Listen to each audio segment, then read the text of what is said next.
talked about for years to come. Brandon, and Hadi. There it is. And let me tell you something, they're not giving them a chance to rest. You know why? Right now, this is where you earn your money. They're giving $400,000 away. You better get back out there, and they've got to fight for it. If you come out there thinking this is going to be a walk in the park, somebody, look at the look on Brandon's face. He's like, I'm ready for this. You got to fight for every inch of space on this stage. So this is your top 3. And guess what? None of them are over 5'7". The last guy to win that tall was Dexter Jackson in 2008. It's been 11 years. Brandon switch. Well, we know that top prize is $400,000, but second and third, $150,000 and $100,000 respectively.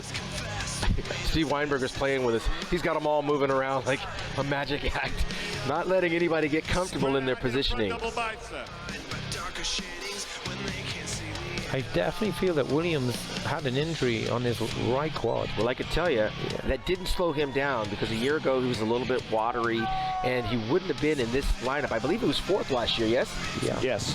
And he is the benefactor of not having a Sean Roden and a Phil Heath and a Big Ramy in this competition, because the injury, however slight or even noticeable, he's still going up against a 49-year-old in Dexter Jackson that didn't bring his A game, and a potentially injured Rolly Winkler who's slightly off too. William was actually 5th last year. Brandon was 4th. Okay. With Rolly in 3rd. Either way, he's the benefactor. William is the benefactor of certain circumstances involving the other athletes right now. And it just goes to show you, you can't put on a show unless you actually show up. And it's a hard road to get to Mr. Olympia. William was 4th last year. Roden, Heath, Rolly Winkler, Willam Bonac. Correct. Thank you for correcting that. William is making note of how big his arms are. They are big, but the judges can see that. Calm down, William. One of William's best body parts is his arms, and he was definitely making sure the judges were noticing. You see they keep inching closer to him. There's a reason for that. The closer you are to the judges, the more three-dimensional you look. But they are smart enough to keep them in the best lighting, to have them on the line so that no one has an advantage. Okay, now, I just saw an earpiece on Hadi Choopan. Yes, he's had difficulty hearing for quite some time. A lot of people are trying to he looks like he's trying to read your lips. He doesn't speak English.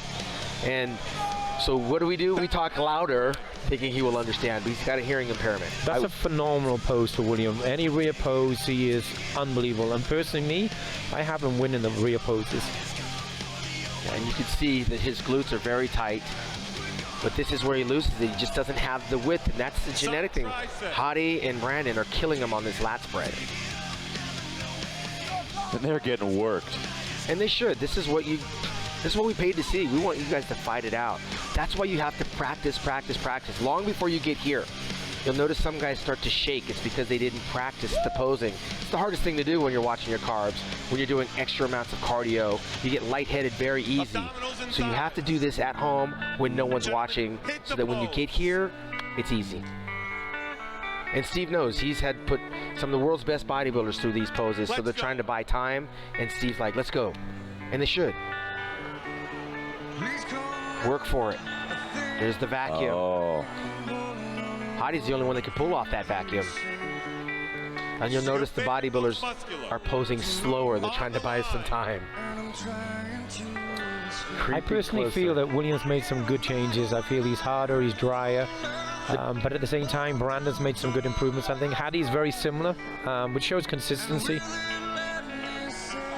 I think that Brandon, as he poses, he's breaking a slight little sweat, which gives him that sheen. Thank you, gentlemen. Back in line. That was a great top 3 right there. They didn't move Brandon from the center. That's something important to note. I've been there with Lee Haney and Dorian Yates and Ronnie Coleman. That's significant to note as we go into the